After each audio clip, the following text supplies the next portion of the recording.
Asante TV suni ebusuafo we dem mesremo a maame beni ne babia ya ade bia ma Asante fo ama Asante korobia kotoko hene na me pese yeko hade kode a maame no ene ne ba no omo aye Asante yo man Asante wo bi kire Asante wa bakosem yenko na yenko he maame no ene ne ba no nya omo aye ede ama Asante man Kotoko hene kase krobia hene kasange me ma krobia irifia ngomane kotokunge me ma krobia irifia ngomane kotokunge Asante adwenti atno jampo nufunge Asante atwanti otno jampo nufunge Asante siesie bo smatite Asante siesie bo smatite krobia Asante na dwe kasange krobia Asante na dwe kasange osetutwe bodi nyewisio osetutwe mi modi nyewisio why ne benya second ntre buache dan kwale se wampim sika poba ne wo wana benya second ntre buache dan kwale se wampim sika poba ne wo obi nya se bi anko baby obi nya se bi anko baby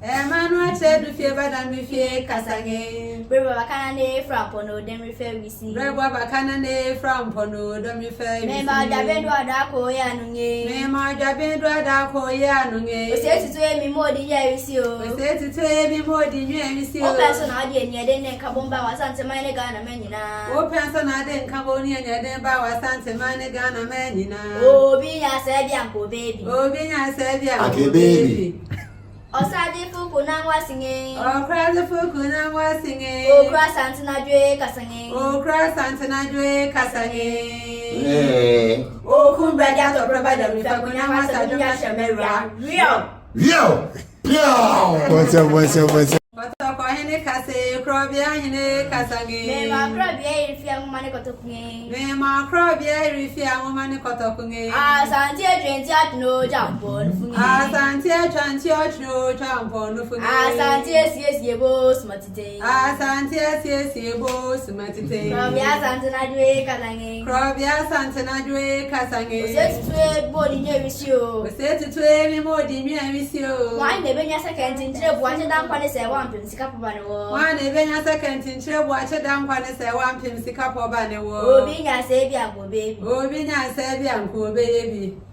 Manu ache du fie badan mi fie kasange Brebo bakana ne frampo no dem refer wisi Brebo bakana ne frampo no dem refer wisi me ma jabendu adako ya nunge me ma jabendu adako ya nunge osetutu emi modi ya wisi o osetutu emi modi ya wisi o person ade ni ade ne kabomba wasante mane gana menyina o person ade nkaboni ade ba wasante mane gana menyina obi nya se bi anko baby obi nya se bi anko baby Osade fuku na wasinge Okrade fuku na wasinge Okra Asante na dwe kasange Okra Asante na dwe kasange Okumba jato probada mifakuna wasa dunya shemeria yo what's up Kotoko hene kase krobia hene kasange me ma krobia irifia ngomane kotokunge me ma krobia irifia ngomane kotokunge Asante adwenti atno jampo nufunge Asante atwanti otno jampo nufunge Asante siesie bo smatite Asante siesie bo smatite krobia Asante na dwe kasange krobia Asante na dwe kasange osetutwe bodi nyewisio osetutwe mi modi nyewisio why ne benya second ntre buache dan kwale se wampim sika poba ne wo wana benya second ntre buache dan kwane se wampim sika poba ne wo obi nya se bi anko baby obi nya se bi anko baby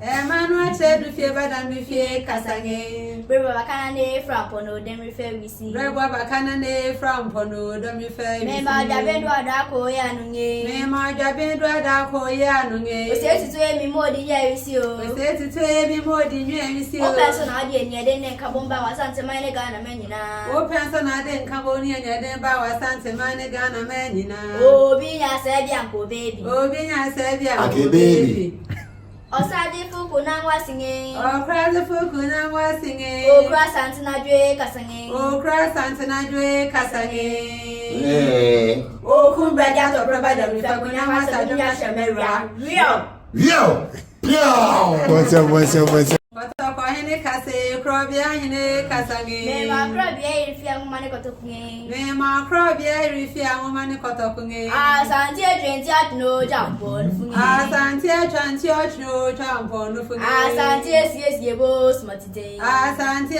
siesiebo smatite. Krobia asante na dwe kasange. Krobia asante na dwe kasange. Osesitwe bodi nye visio. Osesitwe mi modi nye visio. Wane benya second intire buache dankwane se wampim sikapapa ne wo. Wane benya second intire buache dankwane se wampim sikapapa ne wo. Obi nya se bi anko baby. Obi nya se bi anko baby.